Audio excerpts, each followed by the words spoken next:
Hello, this is John Mack at Full Sail University in Integrated Product Development, and this is my proof of concept video. So what we have here in front of us are three screens. One is a fully built UI on Android to the left. The next on the far right is a fully built UI in iOS, and in the middle we have a prototype that will show what our user interface is going to look like once all functionality has been fully implemented. So when we first start the application, we'll be presented with a splash screen.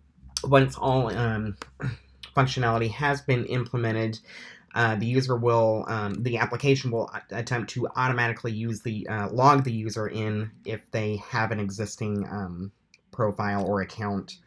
If they are not able to automatically log in, then they will then be presented with this screen where the user will be able to log into an existing account, create a new account, or reset their password if they don't remember what that password is. So the first thing we'll take a look at is our forgot password screens, and this is just a simple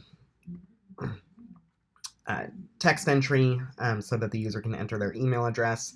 Once they hit send, they will then be taken back to the main screen, and if they have entered a valid email address, then they'll be sent a link to reset their password. From there, we can take a look at our account creation functionality. This has been fully built out on both Android and iOS, and we'll just create two accounts real quick, one on each device. You can see as we're going through this, we have some real-time dynamic field validation taking place to let the user know whether or not the information that they're entering is valid. So there on the first screen, we've entered our family's last name, our street address, and our postal code. We'll do that again in iOS real quick so we can see that real-time validation happening there as well.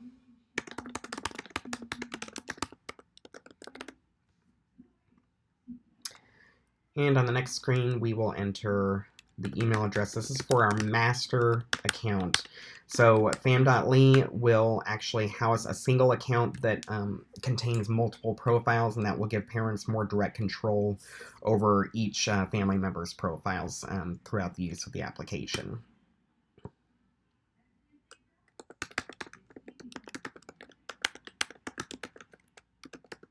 So there we have a valid email address. We'll create a password, and we'll see that's valid.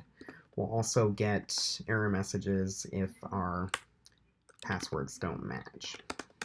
And if they do match, then we're allowed to continue. So one thing you can take a look at here is if valid input is not valid, we actually won't even be able to continue to the next screen. So that prevents users from moving forward with invalid information. So there we've created that information on the next screen. We'll do that again in iOS.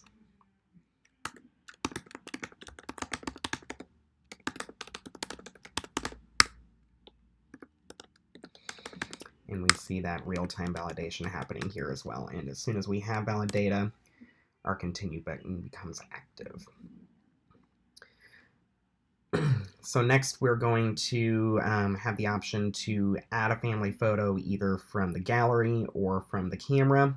This is fully functional on both profiles as well. On the iOS side, we'll choose to pull an image from the gallery. And you can see that that image is loaded into a nice circular view, and we'll pull one from the camera on our Android device.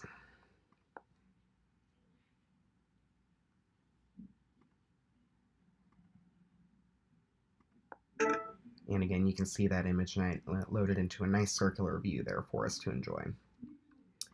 Once we hit continue on this screen, on the back end, the account is automatically created, and it's done in an asynchronous nature so that it doesn't break the user's flow in the sign-up process. So as we speak, accounts have been created on Google Firebase, and they now exist in that database. Next, we'll be taken automatically to our first profile creation screen, and this is automatically going to allow us to enter information for a parent, because a parent is presumably the one that's creating this account and should create the first profile. So we'll just enter some information here. On iOS, or I'm sorry, Android, you see we can pull up our calendar, which is really handy, and go select our dates pretty easily. And we'll say this is a male and I am a father. And we'll create a pin. Now, the profile pin comes into play because everyone's logging into the same account. We want to differentiate which user is which, and that will be done by pulling that user's name, their first name, and their profile pin. So they will only be able to log into a profile if they know those two pieces of information, and the app will use that information in the background to differentiate between the different users throughout the account. So we'll go ahead and create our pin on Android and continue, and then we'll create a profile on iOS. And you see on iOS we're actually using spinners. It's a little bit easier for iOS users because this is something that they're more familiar with. So we'll just pick a random date here for this particular user. And we'll say this is a father as well. And we'll continue.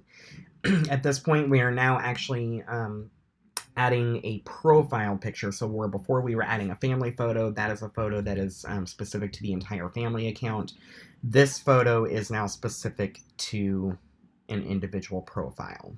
So we'll take another photo on Android. And we'll pull a photo from the gallery on iOS. And the reason I'm actually not pulling a photo from the camera on iOS is because this functionality is fully implemented. However, the simulator for iOS does not include a camera, so we're not able to show that functionality in the simulator. So we have our photos, and now we'll create that profile. Now, again, in the background, without breaking the user's flow, that profile is now being created and added to the family account on Google Firebase, so that when the user logs back in, they'll be able to select the specific profile that they want to log into. Parents will also be able to move throughout the app and make edits and changes to individual profiles as well. So we'll go ahead and add one more parent because something kind of cool happens there when we do. So the application will actually only allow us to add up to 2 parents to an account.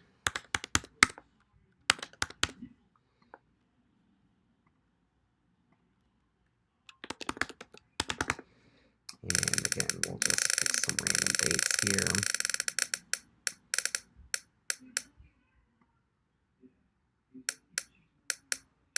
And we'll say she is an aunt.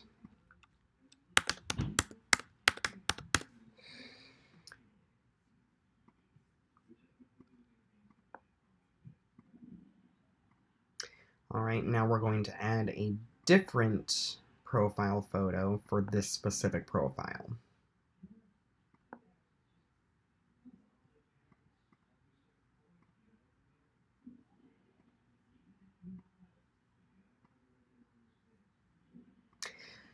Now you can see here, once we've added 2 parents, we actually will not be able to add any more parents, but we can add as many children to the account as we want. Again, child functionality is already implemented, so when we add this child account or child profile to the account, that profile is automatically added to our services on the back end.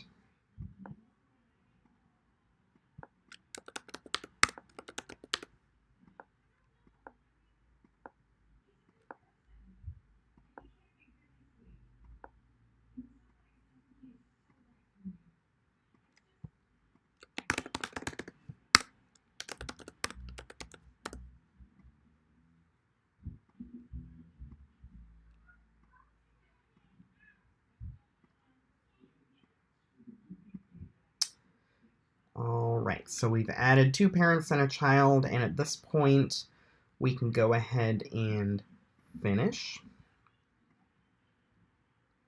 And this will take us to the main UI. Now you'll notice on the simulated devices, our main UI is not fully implemented yet. So what we'll see here is we're going to start always on the news feed. This includes functionality for us to create a status update. We can add a photo to that status update if we choose to. That functionality has not yet been implemented. And when an individual profile creates a status update, it will automatically be pushed to the back end. And when other users on the account go to their family news feed, they'll see those posts show up in a Facebook-style news feed. That appears here, and they'll be able to scroll through those in chronological order. One thing that will be implemented as well is we're going to place a limit on the number of items that are pulled, and we will only populate items within the last 7 days. So that's what this will look like once that functionality has been fully implemented. From there, we'll have our permission request screen. This will look different depending on the user. So for a parent, they will see a child's request, and that will give them 2 options to either say yes or no. If they have responded, then it will be indicated here what their response was. From a child's perspective, they will be able to submit a permission request,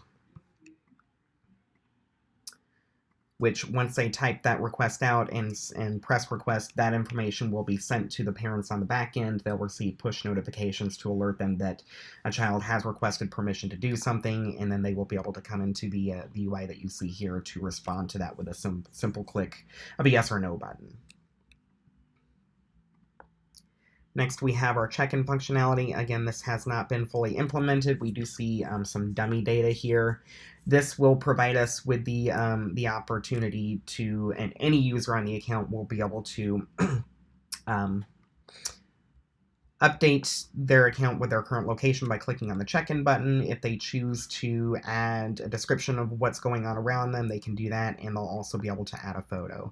These features will be implemented in later sprints. You can see here we have a couple of differences in our UI. On the iOS platform, you'll see that the Find a Family Member button is not appearing, and there is a reason for that. So what we want is this functionality will be specific to parents. So a parent will be able to click on that button. They will then, on this list screen, be presented with a list of family members. They can then click on that family member, get their current location anytime they want to by clicking on the Locate button. That functionality is not necessary for children, and that's why you'll see if a child is logged in, that button will not appear for them because they don't need that. In addition to the parents being able to request an updated location anytime they want to, all profiles will automatically update their locations on the back end every 5 minutes, or if they moved more than 10 meters. And then finally, we have our profile screen. So again, you'll see this hasn't all been fully built out on the actual platforms, but here we have an idea of what this is going to look like. So this is going to give the user a breakdown of their current profile.